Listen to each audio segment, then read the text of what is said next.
Hello and happy week 139, 139 weeks in a row of the most relevant real estate reporting you can come across. So stay tuned. This video, we're going to talk a lot about specifically the condo culture and the differences between what's happened in the market and people's sentiment about the market in the 80s and 90s during that decade-long downturn versus what's happening now, and where people's heads might be at to give you a little bit of a window into what might be happening in the near future, in the not so long term in Toronto real estate. As we know, rates have been going up, up, up. Every single announcement had a surprising rate increase. Luckily, last week's rate increase that happened on October the 26th, there's a video about it, you can go back and take a look at it, was a half a point increase, 50 basis points, 0.5%, whatever you want to call it, versus the 0.75 that was projected to happen. Let's hope we're surprised in a similar way at the December 7th announcement. But no matter where I go, I can't seem to shake these, but remember the 80s, but remember the 90s people. They seem to forget all the things that happened from the 90s until 2022. Like, that is 30 years ago. That is a tremendous amount of time in which Toronto's profile has dramatically changed in the eyes of local Torontonians as well as the rest of the world. And if you can't see the changes in culture and what people consider acceptable housing, if you're not able to wrap your head around that by now, like, I don't know what's going to help you do that. Like, we have to stop regurgitating and repeating the same information that you might see in a headline out there over and over and over again and really dig into the context. And that is my mission with Real Estate Raccoons and this blog that I've been doing for 139 weeks in a row, is to help provide some context to what's actually happening out there in the market. So back in the 80s and 90s, condos got absolutely slaughtered when the market turned. Of course they did. Like, condo culture at the time was not very strong.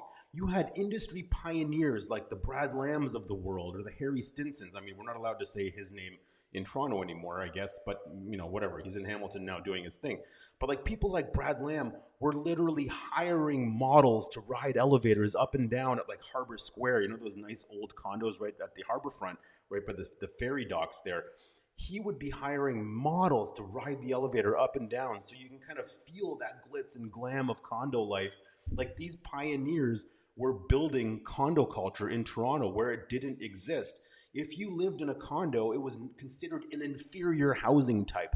And some people today even call condos inferior housing, but they have no clue what they're talking about. They're likely not condo owners. They've never lived in a condo, and they go by this weird shoebox in the sky mentality that condos are these concrete jungles that don't offer any sort of community or anything like that, which is mind-blowing to me. As somebody who's lived in condos and apartments the majority of my life, the community and the culture and the connectedness within these vertical communities is unlike any residential neighborhood I've ever lived in, except for Leslieville. Like, the Leslieville area and some East End communities really do an awesome job of bringing people together. They have active, parent-teacher associations and resident associations and stuff. But these condo buildings all have amazing, social committees and events organizations and all kinds of awesome things to bring people together. And that culture has been built over the past 30 and 40 years in Toronto, and it's super strong now. And that's one of the reasons why the condos aren't taking as big a hit as houses, because roles seem to have been reversed right now. You've got a lot of people that are very bearish. And again, I don't like to use this day trader talk on this when talking about real estate, but a lot of people are less optimistic about houses, and a ton of people are still pretty excited about condos. And we've talked about condos and like the rental and all the other things that are keeping the condo market going. But let's take a look at the blog real quick, and I will show you what I am looking at this week. So this is just the draft version. I don't have the actual post ready yet. But I don't have my charts out here yet, but you'll see it by the time this goes live.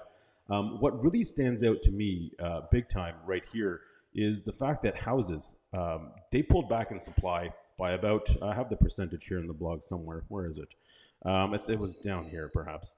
like whatever that percentage is. We had 534 active listings on the market last week and only 500 this week. So 34 listings pulled off the market. I think it's like 6 point whatever percent. You can read about it in the post here. Condos essentially pulled back 3 or 4 listings, but essentially stayed fairly flat. So again, we don't have that panic selling happening here in Toronto. But what's really curious to me is I was looking at this analytics dashboard that we use called Habistat. And I wanted to compare what was happening in the market from the beginning of this year, sort of that hot January, February, March of 2022. This is for houses, not condos. And looking at what's happened from August until now, so the sort of most severe part of the downturn. And, obviously there's a big standout here. We've got a $340,000 gap in median, which is a true indicator of the market actually moving down. But what's really interesting here is these $800 to $1 million priced properties were essentially a blip on the radar here, but actually registering some real numbers now. And this is where some of the opportunity exists. Like a lot of folks that were priced out of the market in this scenario, even with today's higher rates, are getting homes that would have fallen in this price range here, but they're getting those homes now here. So they've moved down a little bit and made them a lot more accessible, and not necessarily because of the purchase price, but as the property moves under $1 million, you are now able to put less down. So that's really how it's made these properties more accessible. And looking at the sales over $2 million, like that $2 million price tag seemed to be like a easy number to achieve for like the most basic of house in our urban communities. Now remember, this is sort of all of Toronto. The numbers on the actual blog here, these are more specific to the urban communities, or the urban north area, Rosedale up to the 401. Like these, I've drilled them down a little bit further. So when you're looking at numbers on a site like this, you have to take them with a bit of a grain of salt, but it gives you a general picture of what's been happening. And you see the big sales over $2 million were almost at 1,000 units during that same period, and under 400 during the sort of most severe part of 2022's cool down so far. We'll see how that progresses. But what's also very interesting to see is like properties still selling at essentially the list price, under 20 days on market. Like this is still relatively good. So when you compare it to this, it's quite dramatic, but in general, not as ridiculous as you might think. But the opportunities do exist there. And here's what condos look like in that same period, where we're looking at January to the end of March, and we're looking at the beginning of August to the end of October here. You've got half the amount of sales. You can see a much less dramatic change in price.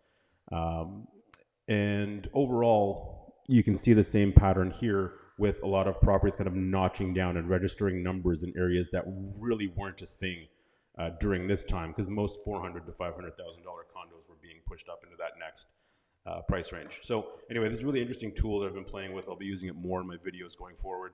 But looking back at the market report, you should take a lot of comfort in the fact that there aren't a ton of new listings being added. Kind of, what I've said over the past 3 or 4 videos. But make no mistake, the condo community, condo culture today is very different than it was back then. And one of the main reasons why condos aren't taking as big a hit as some houses are right now. So try to ignore that noise about people talking about condos taking a massive hit now, because that's what happened in the 80s. It's really just not, you can't make the lateral comparison like that. And looking through the rest of the blog, it's all fairly similar in terms of supply. Sales did not really change that much in most communities. Oh, here's that number I was looking for. We had that 6.4% drop in the number of freehold listings. So perhaps there is going to be a turn for houses in the coming weeks. We'll see if that becomes a trend. If we do have 2 or 3 weeks in a row of this kind of pullback in supply for houses, who knows? Maybe we'll end the year a little bit better than I thought for houses, but we'll have to keep that, track that for a couple more weeks and see what happens there. But aside from that, people are really about to start to dig in for the holidays. I think they're going to start to dig in for the holidays a little bit earlier than they have previously. It's been a pretty heavy year for people, and I think that time off is very much on people's radar. So expect extremely low sales, lower than even the lows we're seeing now as we head into the coming months. If you're a seller and you have to get on the market, do it right now, or otherwise just wait for a little bit longer, because buyers are slowly dropping off one after another, especially as these new rate hikes get announced. Next one's December the 7th. You know, the expectation is, I'm not even going to make a prediction. You don't even know where that's going to be. But if you are a buyer right now, I mean, there are plenty of lowball opportunities for you, but make no mistake, because we don't have, Toronto is not full of a whole bunch of panic sellers. So we don't have a bunch of people that are just taking that first lowball offer that comes and just, you know, praying to God that they sold their house. Sellers are still holding relatively firm in a lot of cases. So don't expect those lowball offers to get accepted 100% of the time. But what the big difference now is that those lowball offers are actually starting the conversation, and you're getting something signed back to you, at least, to start that negotiation, to start that conversation. Whereas, you know, in the beginning of the year or any other time of year where a property has been sitting on the market, those lowball offers wouldn't even be considered. So there's a good opportunity for buyers to at least start conversations and try and push that price down for them to help work with their budgets. But otherwise, sellers aren't panicking out there. And if you're a seller, looking to move up, like we've talked about a million times on like the 3 or 4, even 5 past reports, now is a great time for you to be on the market and move up into that more expensive, larger home. But aside from that, you really shouldn't be on the market at the moment. So anywho, that's all we have for this week. It's been a pretty eventful week, I would say. If you are a realtor and you're watching this, we do have a pretty awesome business planning event coming up on November the 21st called Bigger 2023. So if you want to go to bigger2023event.com, message me. I'll give you a $200 discount code off the price tag of that. Otherwise, I'll see you next week, week 140. Let's see what this week holds. And always appreciate your comments and commentary below. Let's keep it respectful, please.